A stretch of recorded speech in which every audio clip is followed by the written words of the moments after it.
Today's chat is brought to you by the support of all our Twitch subscribers. Through the patronage you provide the Focus Fire chat team through the Twitch platform, we are able to provide you with the weekly podcast as well as the website and other aspects of Focus Fire chat. If you have any interest in becoming a subscriber of the FFC and gaining access to some exclusive features over in the Discord server, please be sure to visit our Twitch account and click on the subscribe button. If you're an Amazon Prime member, remember that you do have a free subscription to Twitch every month that can be used for this. And for those of you who are already subscribers, thank you again for your generosity.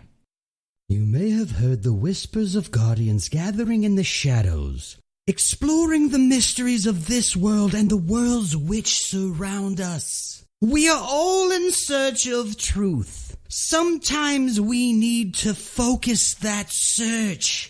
Focus that fire. And so we come together. Welcome to Focused Fire Chat. Welcome to Focus Fire Chat, recorded live on January 31st, 2020, over on twitch.tv/FocusFireChat. As always, I want to give a big shout out to our live chat here with us tonight. Thank you so much for joining us once again. This week's episodes are going to be focused around exploring the lore book Constellations. This particular episode will serve as what we have come to call the intro session of the week's exploration. Before we go any further, however, let's run through a quick introduction of who all we have with us on the show. As always, this is your host, Blue Crew 86. And this is the really Broadway distracted green-eyed music lover. I blame you, Dino. And last but definitely not least, in the hot seat as guest co-host, we have our good friend Ted Robinson. Ted, how are you doing? I'm doing great. Professor Ted. So, usual introductory question before I hand it over to Green. Where can we find you out on the internet? Well, you can find me at Professional Ted on Twitter, Professional Ted YouTube, and The Professional Ted on Twitch. Nice. So, Ted, you and I have actually chatted more on Twitter than anywhere else, I believe. Mm-hmm. What is your favorite lore story from Destiny? Hands down, Book of Sorrow. Really? Yes. Just, is there a particular reason why Book of Sorrow, or...? Because I am a huge Oryx fanboy. That is why. Nice. And is that like the initial like entry point for you to getting into the lore? Like, did you find something back in Taken King, or were you interested in lore before that? Well, I started when Destiny first came out. I wasn't super hooked into it in that first year of D1, and Taken King definitely raised the bar for me, and it definitely made me want to go back and kind of feel out what I had missed, and that's when I found, like Beard Grizzly and Mylan and Bife, of course, and started watching all their videos, and then, got into maybe I should pay attention to that little banner that pops up a bit more when I collect these calcified fragments, and I just loved the Book of Sorrow. It was just nice. Great. Is it just because of, like, you're an Oryx fanboy? Are you not a Zavathun fanboy at all? I like the three of them, but Oryx is definitely my favorite. I'm the oldest of three in my family, and I feel like I can relate to Oryx a bit more. That's fair. I just thought Oryx was a great villain. Just fantastic. Cool. It's so funny because you get into the mindset of like the Books of Sorrow, and it just being this massive history that could also not actually be history because it could be full of lies, but it's not full of lies because just writers kind of messing with you a little bit. Yep. But the story of Oryx's transformation and just the line is really interesting to think about, on just not even from the lore perspective, but just from the psychological perspective of this struggle, kind of what you were saying of the oldest child, and just maneuvering through these lifetimes and life cycles that they have. It's interesting to always approach just kind of like once a year, you know how people have their books that they read once Yep. a year. It's kind of a good idea to almost go back and look through Books of Sorrow, or even like Mara Senna for that matter, Yeah. and reread it like once a year or so, just to see if you see something different or get more perspective. For because sure. it's really one of those things that things have come back up in lore since Forsaken, especially. And now that we're into Shadowkeep and everything with the pyramid ships and the Vex, you get a little bit more callback as to why are these guys here? Right. And what is Right. going on? Every time But I read it, I always envision in my mind. You remember what like original Game Boy games look like with that green tone?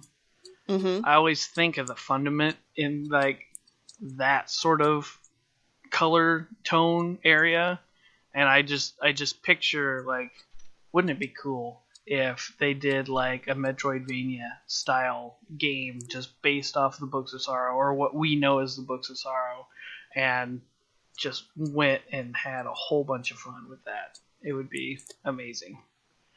that would be a cool story to play through.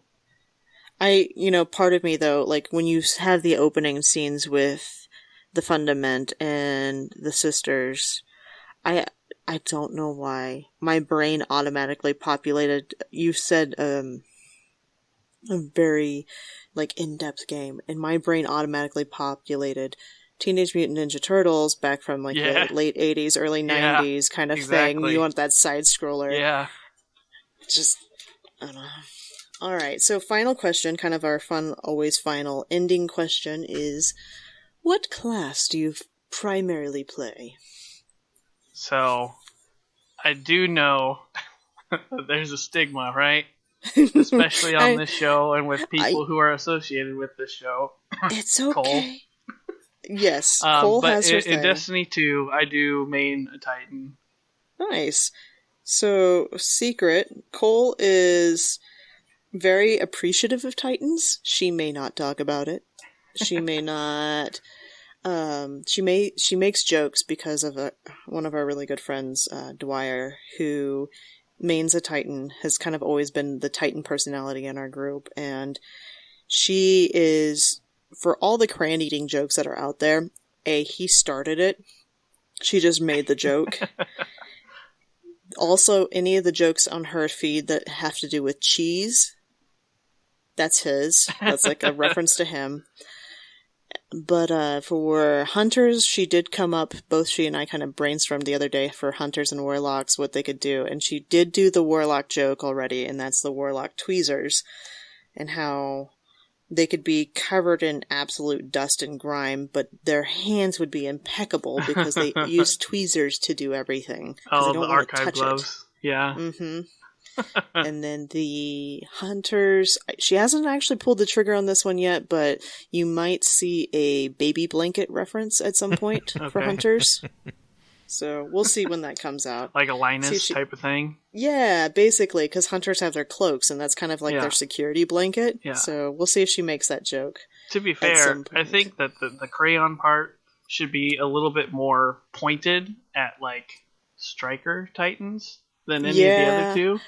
Well, you have to remember, when this joke started, it was in the peak of OEM. Yeah. And all the salt that came from One-Eyed Mask. Like, everyone was just so angry. And it was just that mentality of Hulk smash that she wanted to capture. And the crayon eating was a really easy, funny way of doing it. Because you always hear about people eating glue. And we know a Titan who ate glue in Australia on stage at a convention. Hi, log. But the crayon thing was kind of fun. And I love, actually, Tay from Bungie tweeted out a thing that they put out great snacks for the conference. Oh, yeah, I saw that, It was a picture of crayons, and it's like, it's made it into Bungie. It's canon now, people. Yeah. It's amazing. But yeah, so that is what I have for questions for introduction for you, Ted. Let's have it thrown back to Blue and get into the bulk of the introduction episode. Perfect. So real quick, special announcement on this one. I did go ahead and put together a mind map for this episode just to kind of give people a taste of what that is going to be like. If you will, if you want to see that, I'm going to try my best to embed it into this week's show notes. So when that does go live on Friday, when that does go live on Friday, give that a glance for everyone or everyone who's interested in that. And I, again, really want feedback on whether or not that's something that you all would appreciate to have or not. Just curious if people will find that of value. That's really the only announcement that I have this week. Green, was there any... I know I saw that you had put out a question. Did we have any feedback from that, or do you want to use that as a springboard after the housekeeping notes?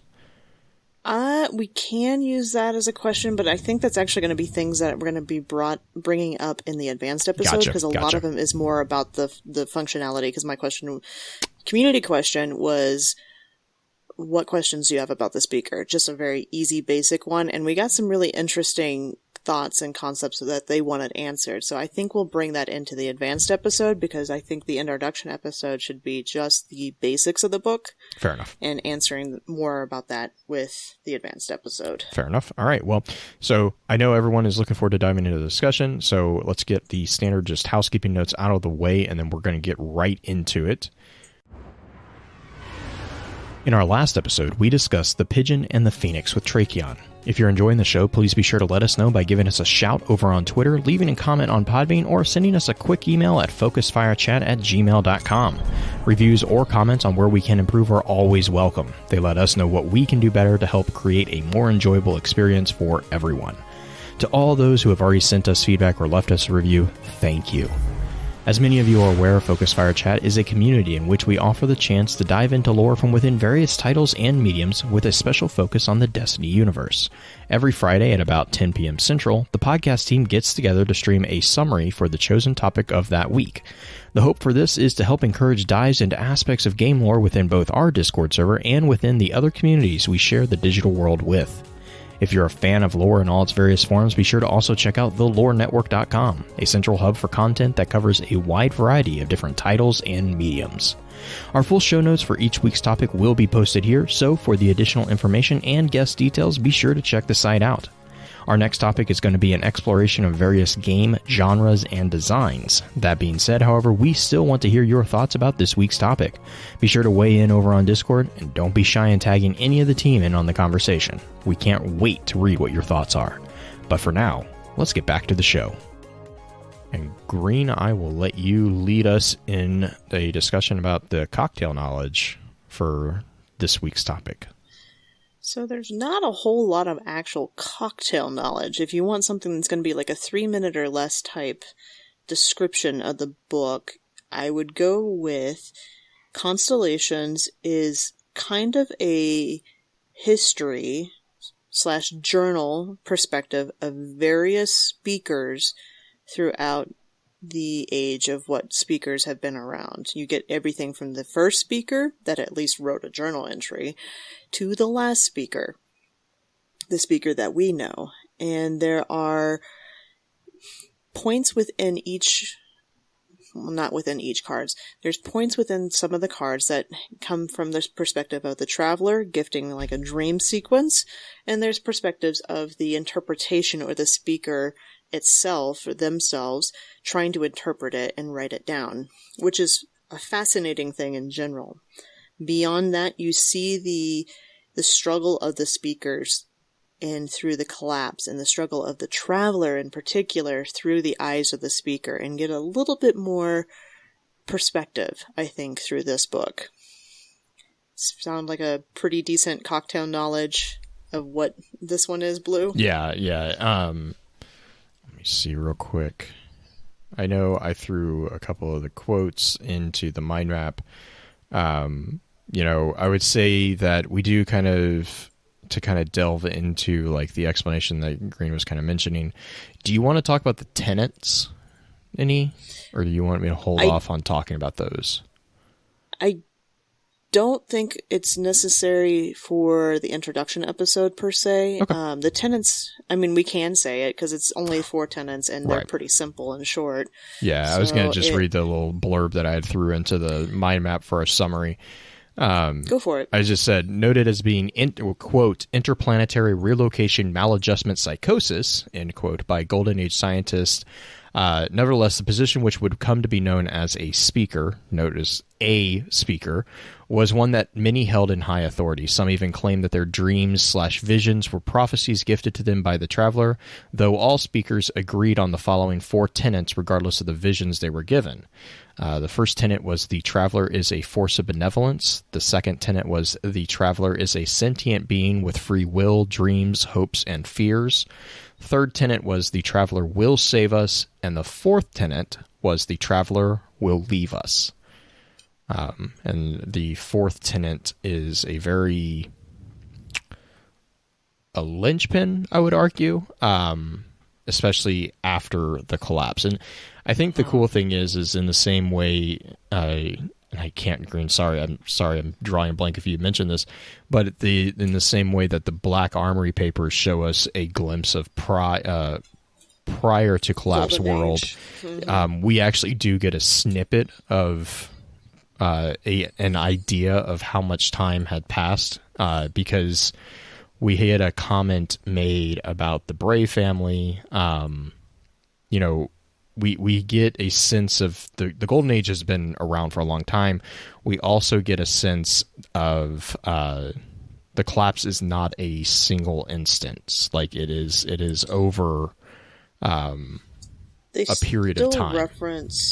They still reference the collapse as kind of an event. It was an event, but it was like, I think it was months instead of like a day. Like, like we also get a timestamp of how long the settlement where our speaker was from was at, kind of, or not necessarily was at, but as long as the settlement has been there, which was 700 years. So, yes. Yeah. Little tidbits. Yeah. I really like reading this, not just because it gives yet another delve into the dimensions of Speaker as a character, but also because it kind of does color the world a little bit more. I really appreciate the display of growth for the Speaker in regards to their coming to see the ghost.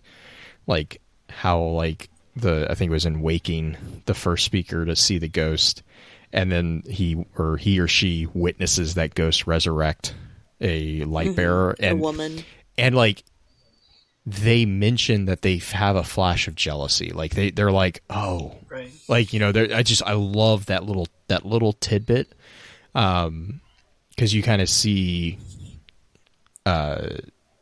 you see the humanity within the speaker and how, how it's, they're not, I really like how they explain the communication that is present between the speaker and the traveler and the speaker and the ghost, like the kind of the logic with how you can tell the next speaker, if you will, which actually gives into a couple really interesting theories. Mm-hmm. I mean, there's also you talk about the humanity of the speaker, even in the very first card, Dreaming. Mm-hmm. People view him as mad because of this whole thing, and he even believes he's mad, or they believe they are mad. The first speaker. Remember if it's actually the first speaker. It never, I think the other really cool thing is I don't recall it ever specifying genders. Yeah, there's no pronouns up until the final Well, and it even calls out that it's the final speaker as far as he knows. He's not sure. Because of the breakdown in communication, basically, which I find that also I'm like, oh, that's interesting because, it's a theory that's been out there that he's not the only speaker, but it would be an interesting thing to see another speaker kind of pop up, even though I think it's, if you read the entries as coming from the Traveler, the first section, Yeah, we know that for a time he was the only one. Spoiler And alert: there is hints that there is another one that has been awoken, but like, you know, but it does bring this interesting concept of what happens if whose dogma would be more accurate. You know, like I can see like this whole tension between a speaker who, I don't know, might be raised in a pacifist area meeting the speaker who was raised in the lost city, or who grew in the lost city. Even then, our speaker, dealing with the Red War and dealing with everything like that, the speaker's position has never been one to dictate anything. It seems like even though they sit on like the council or like sits on a judgment group type thing, our speaker, he's never been the one who pointed in the direction that they should go. There may be counsel given or just discussion and counsel led, but they never seem to decide for others, it seems. Like Except for maybe slightly C14? disagree. I slightly disagree because I would say that they do point. They don't force us to follow. Right. So they do guide. say it. They are very much a spiritual leader of the consensus and of their community that they tend to be in, but they are not the same as like. I kind of would segregate it into like the spiritual and then like the executive branch, if you want to kind of mince political terms. They advise the executive branch or the military branch, whoever's in control. And they're like, you know, this is he what helped set up the military and branch he is, slash that's true. And he does political branch. He does, like our speaker post collapse. The speakers have power insofar as the guardians and the ghosts do seem to defer to them. Because we also see in Waking, I think it is, ghosts flock to the speaker because of a sense of connection that they feel because of the way that the speaker is in some inexplicable way or receptive to the traveler's whispers. Their song. Yeah, so that he or she resonates with their you know, their particular spectrum. So like I think in that sense, like post collapse, the speaker does technically have probably more clout to pull because the risen who choose to listen to their ghost or who are more altruistic would defer to him or her.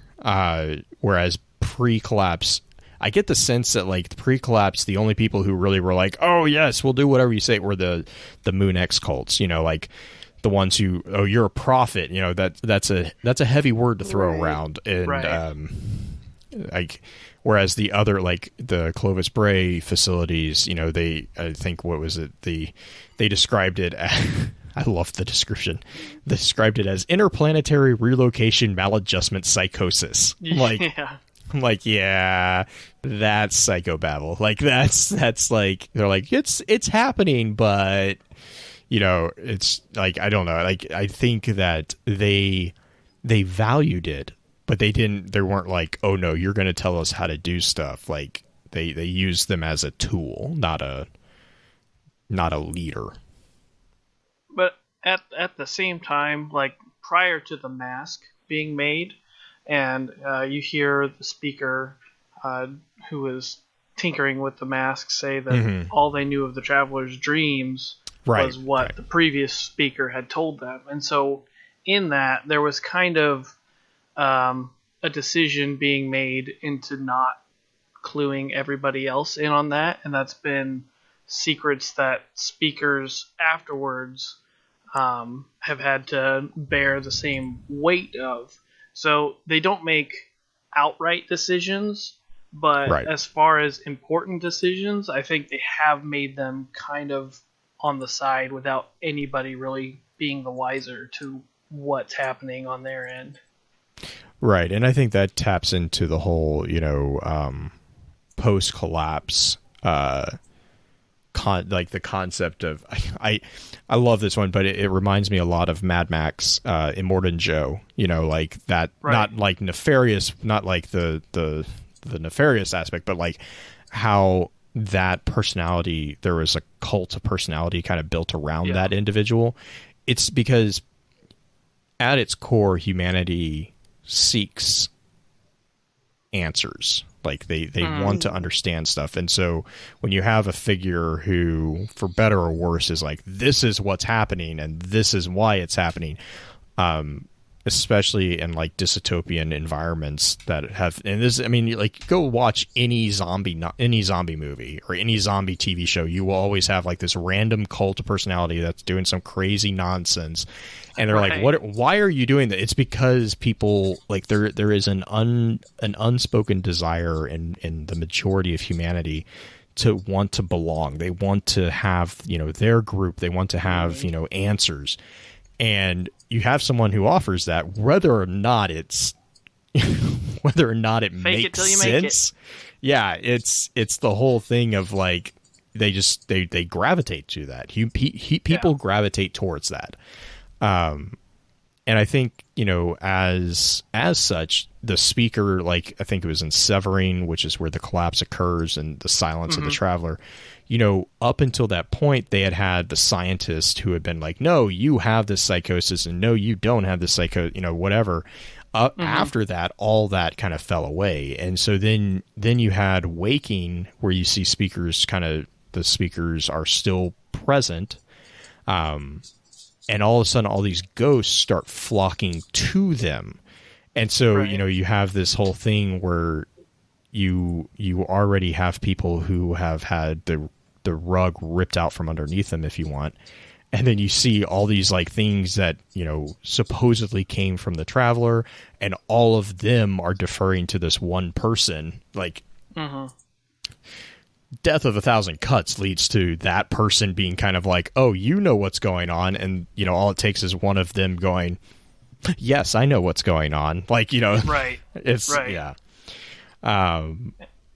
But yeah, the other kind of thing I think chat's talking about too is one of the fun theories that does get debunked, not really debunked, but proven, is that the speakers are mortal. They are not guardians. Right. They are. Well, so the speakers we know so far. Right. Yeah. We do not know of any risen speakers. At the moment, but the speaker himself, our speaker, does say that a speaker could be a guardian towards the end of the book. There might be a guardian. Doesn't say that he could be, but there might be a guardian speaker. There might be a guardian who can take up the mantle of speaker. Well, I think there could be a case made for our guardian for having dreams, especially at the end of V2. Mm-hmm. There's a lot of guardians who've had dreams. Yeah. Ikora has had dreams. Cade had dreams. It's just, I think that the interpretation is open at this point to saying that guardians can be speakers. That being said, though, our speaker is not a guardian. Correct. I know a lot of people like ascribing him to being a warlock, and it's just no. And it's easy to interpret. Oh, no, right. No, I do that. They but mention in this book is that ghosts tend to flock around the speakers. And that was one of the triggers on how they were able to identify speakers, is that ghosts were attracted to them.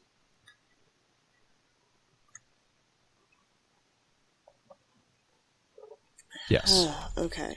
So...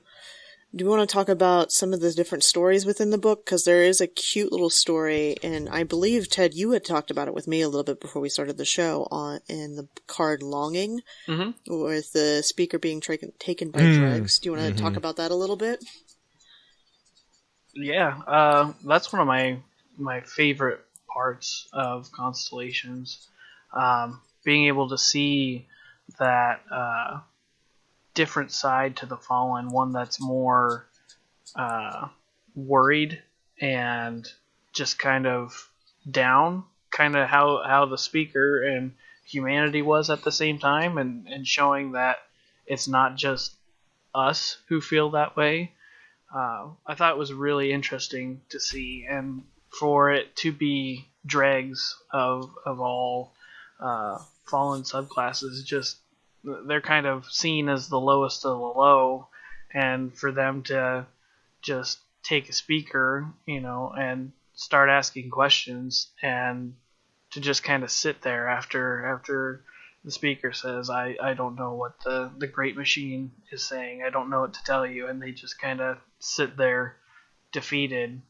I thought it raised a whole lot of good thinking points about the fallen and how we perceive them.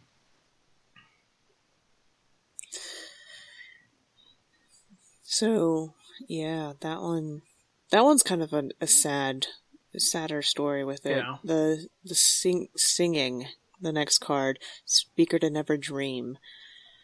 Speakers were scattered to the wind in the days following the collapse, and then this is the speaker that creates the mask, and now the mask has actually been, it seems like, passed down. And the first thing that is heard, we get these interpretations. Of course, we're reading it via text, so we're still getting text-based interpretations of possibly more visual interactions. Mm-hmm. Or more emotional interactions. You think of how people communicate who don't necessarily have words or dialect or anything like that. They communicate through imagery and whatnot, and that seems to be what the Traveler does a little bit more, rather than speaking directly to. And so the speaker in this card dictates kind of what the interpretation is. I have cried out unheard for so long that my voice is raw. Meaning that the speaker, that the Traveler has been calling out to speakers, but they just couldn't hear anymore, right. Which is a really sad, kind of just heartbreaking revelation that the Traveler itself is just basically this alone entity who cannot actually communicate anymore, whereas before it was able to. And is stuck now. Mm-hmm. Put in a place that it's probably not comfortable in. Right. In building, we get the mention of Lady Aphrodite and negotiations with Lady Aphrodite to have a settlement underneath the tower. Or not underneath the tower, underneath the Traveler. And it's basically the creation of what will soon be the city, or over years would become the city and the tower and everything. And it's interesting. We get a little bit of information about our speaker, because that's who this is at this point. It is the last speaker, essentially. And in all of these cards, you have kind of an identifier for each speaker. And each speaker, or each card that has I am the last speaker in here, is our speaker. Mm-hmm. So I'm going to actually read a tiny bit from our card in building about our speaker himself. So it says, I am the child of 2 self-exiles, and I lived in a settlement in the shadow of a looming mountain. There are about 300 of us, and we've lived here for nearly 7 years. When we first arrived, we were under the jurisdiction of a warlord named Cathal. He offered us protection for a high price, requisitioning a third of our supplies and conscripting nearly half of our people to his cause. The actual protection he provided was limited. The warlords used our valley like a battlefield, crashing through like giants who couldn't see the lives they were ending. But they could. They saw us. They just didn't care. So, kind of a description of this speaker being with a settlement of humans and seeing the warlords fighting around and just not caring what's going on. So, from there we get into searching, we go into growing. And there's a nice little description, and we get mentions of Tallulah, the speaker, Saint 14, and Osiris. We get the first Vanguard. And it's not a happy conversation necessarily. It's kind of a tough one where they're trying to decide, how are we going to continue this? How are we going to keep this safe? Is this safe? Right, because the city is fighting. The city's fighting within itself, essentially. It's falling apart within itself. Blue, do we want to talk about the kind of big thing here with the speaker talking about the dream language, or do we want to save that for the advanced? I mean, I think that's important that we call it out. I think, you know...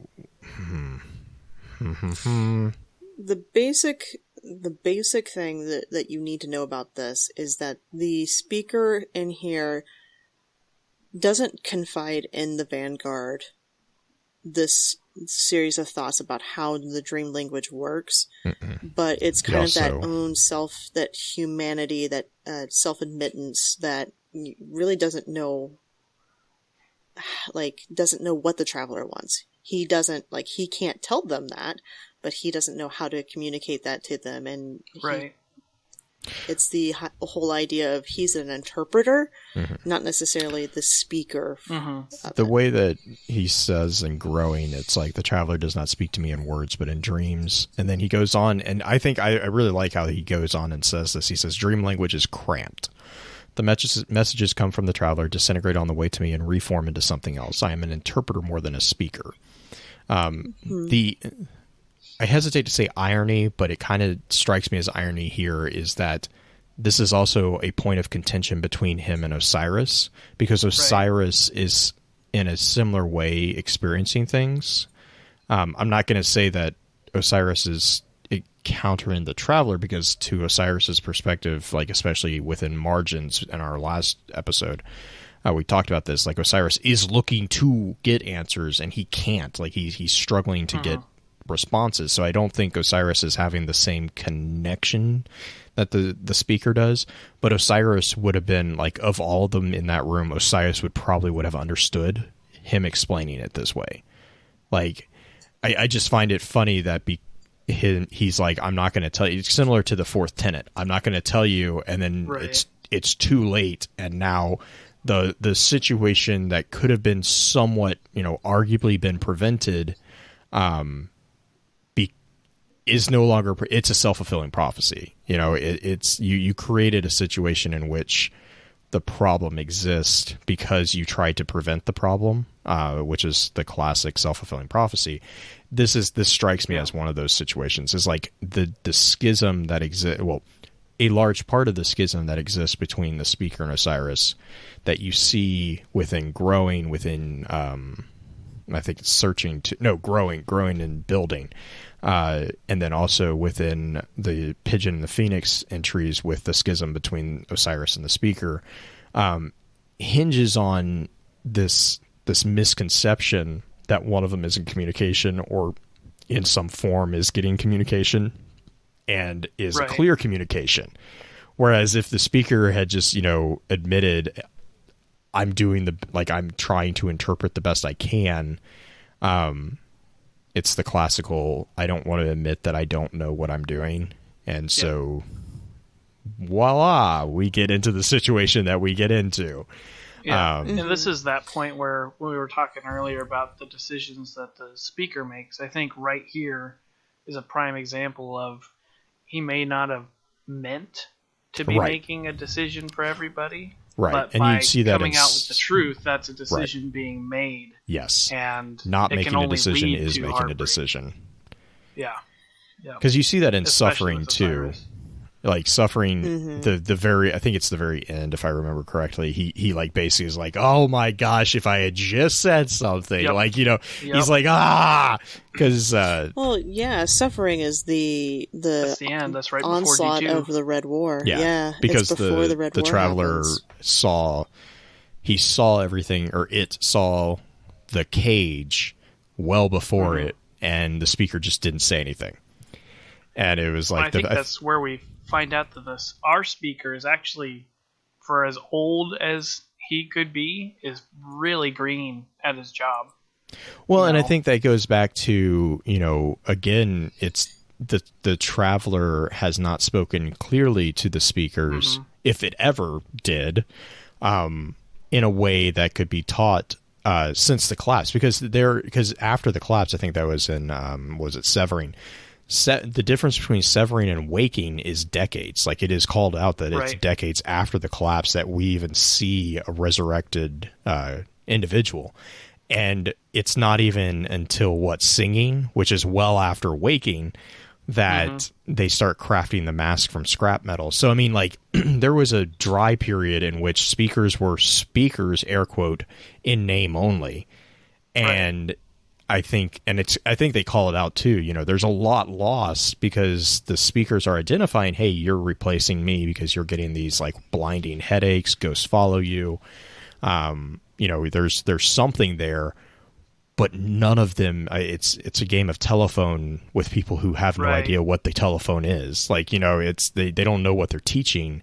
So our speaker, go for it.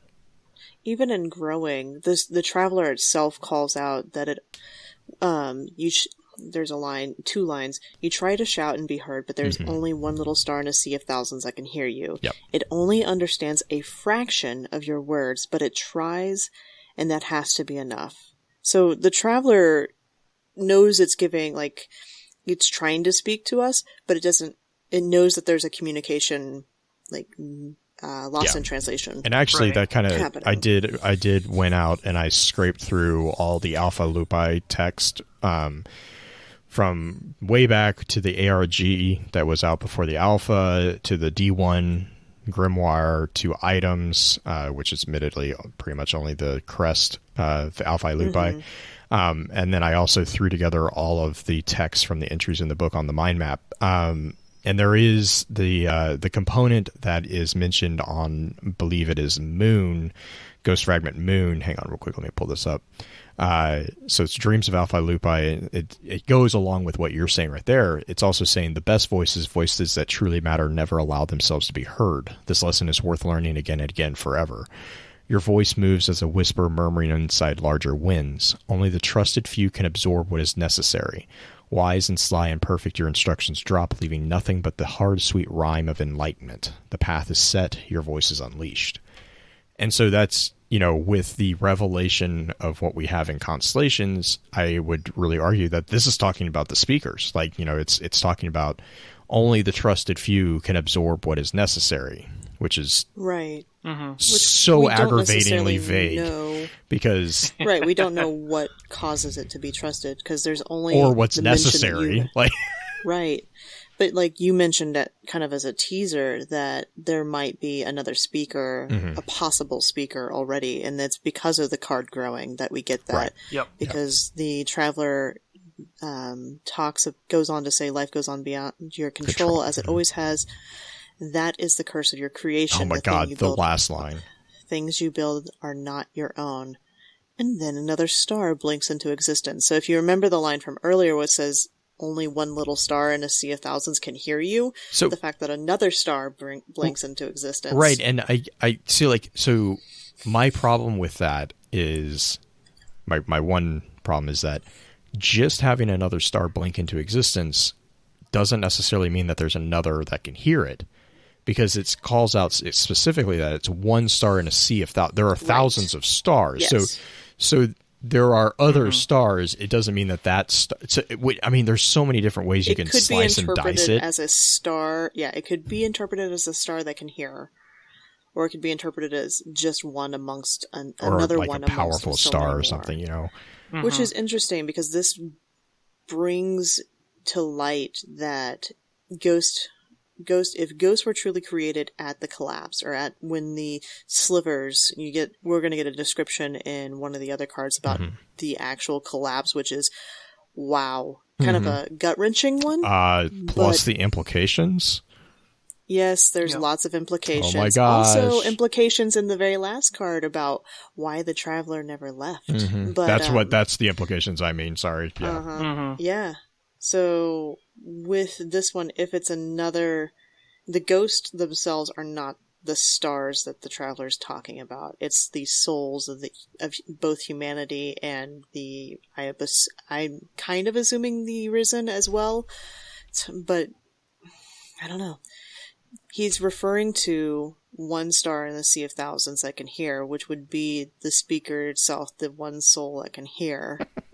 Sorry, chat. Oh, send out the three wise ghosts. The child has been born. I mean, you put that in chat for one. No, I know. But Trigger's like, that may have been a baby being born. I'm like, yep, now that's stuck in my head. I mean, it could. And that's something that Ephrodite calls out in one of the cards where Ephrodite talks about leaving the city, because Ephrodite and the speaker have a conversation in his apartment about her leaving. Yeah. Right. In searching. Right. In searching, yeah. And that's where we also get him asking. I like also the relationship that's constructed between Aphrodite and the speaker. Like Aphrodite becomes like it's presented that Aphrodite is kind of like this trusted confidant between them because of their history. Mm-hmm. Like I really like that, because I like Aphrodite's Aphrodite has grown into a guardian that has an alternative view of what it means to be a guardian, and hence her departure, right, is because she's like, I don't want to be, like, she's basically like, I don't want to be known for just being the person who kills things. Right. I want something more, and so then she goes and she finds... Very few guardians have made that choice. Right, yeah, and I find, and here's the other thing that, like, stands out for me in the searching entry, is that the speaker has no problem with that. Mm-hmm. Because Aphrodite is, and what I mean by that is, like, look at what Aphrodite is doing, and look at what Osiris is doing. And in a very large picture... like, they are doing the same thing. There's just the means and the overarching, like the granular flavor is different. Mm-hmm. Because Aphrodite's leaving the city. Like, Aphrodite is literally walking away, and she's like, I'm gonna go find something else. I don't want to be known for this. Whereas Osiris is like, Osiris is actually the one that's actually holding truer to protecting the city in a weird way than Aphrodite is, because Aphrodite's basically walking away. And of the two of them, the speaker has no problem with what Aphrodite's doing and exiles Osiris. Like, again, it's just this whole kind of... I just find that situation really interesting. I'm not like... I find it a clear indication of the depth of the speaker's character, really. But like, the whole thing with Aphrodite and the pacifist community, that the bug huggers, as they're called, which there's so many potential paths that hook that just keeps getting brought up. Like, that just keeps getting brought up in really minor ways, and it's like, oh my god, like, just do something with it. Yeah. Because it's but like, again, you know, she's saying she's gonna look and see if she has, because he's still searching for someone to take up his mantle, to become his heir, you know. He talks about Saint 14 being a possibility of that. He believed that Saint 14, up until he disappeared, was a good candidate, I believe, is the way he explained it. Mm-hmm. Right. Well, and as far as he knew, like, you didn't really have to hear anything to be speaker, so... right, yeah, and I mean, that goes back to, it's like, that's not a... appealing. Yeah. Yeah, because he says, I can't wear this mask forever. Right. I don't know if Saint would have liked hearing that the speaker can't do what he's thought that they could do this entire time. And I think that kind of ties into my opinion of Saint, and how this whole season has changed my opinion of Saint. Not in a bad way, but like, Saint, again, like, up until this season, we have always approached Saint as having deep faith.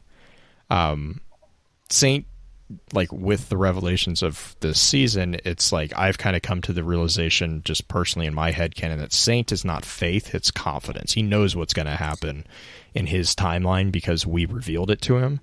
So in so far as like the previous iteration of our understanding of Saint's character, I think that would be a paradigm shattering revelation. In this iteration of Saint, I don't know if it would. You know, like, I don't know. I'm not going to say it wouldn't be a shock, but I don't see it necessarily as like being this, like, you know, oh, there goes Saint. Like, he's going to get, you know, like, I don't see Saint just kind of losing it if the speaker was like, I can show you how to become the leader. And Dino is making a point too. Like, he also calls out that would not be the usual way, but because of Saint's gentleness, like because of his demeanor and his personality, which again is just like this really annoying perfect paradox, because the only reason Saint exists that way is because we jacked with the timeline. But you know, but because of that, he calls out that Saint he has the personality for it. But having a personality for it doesn't mean that you have the skills for it. Right. And well, so I could see Saint being more willing to hide that truth, and especially that fourth tenet, just for the sake of, if the people knew that, then it would be hysteria. But I 100% agree with that. That would still be. I don't think he would have been like, sure, like, let's do this. I still think it would have been something that, coming from the speaker, who was still, they have this father-son relationship, a very close one, and to learn that that's kind of been somewhat false would still have hurt him. Like, I don't think he would have been shattered, like you said, and like run away forever. I think he probably would have come back and eventually done it, but it would have changed how he perceived the speaker from then on, if he was able to see him again. Right. And I think I agree with that, because I think, and I don't mean to put this in a pun form, but I think that Saint would have been more than willing to put the mask on and put that mask on. You know, like, I think Saint, again, because of what Saint knows, he would have been okay. He wouldn't have been okay with it, but he would have accepted that if that's a thing that needs to be done to save the city. Yeah. Saint is what Zavala and Saint is, I don't know. Zavala is more aggressive. Saint is I'm going to do this because I have to, and there's no hubris. There's no. Zavala is militaristic. Zavala has the military brain, the military acumen. Saint is focused on the altruism that the speaker values. Both are necessary components, though. Yeah. Yes. I mean, I agree. Zavala is more aggressive, I guess, would be the closest word. But Zavala is more reactionary, I think, is a better. I don't know if because it seems like has Saint gone out and done things with initiative, or is Saint only following the directions? Yeah, again, Saint is such a loaded character, because with the revelations of what happened this season, a lot of Saint's decisions are like, I'm like, okay, so you became a legend. Yeah, you became a legend, but you really are kind of a very thinly veiled Leroy Jenkins in some situations, because I'm like, I mean, okay, like I not to detract from but Saint's character, but like the replacement of faith instead of knowledge in that demeanor. But the thing is, there's still an amount.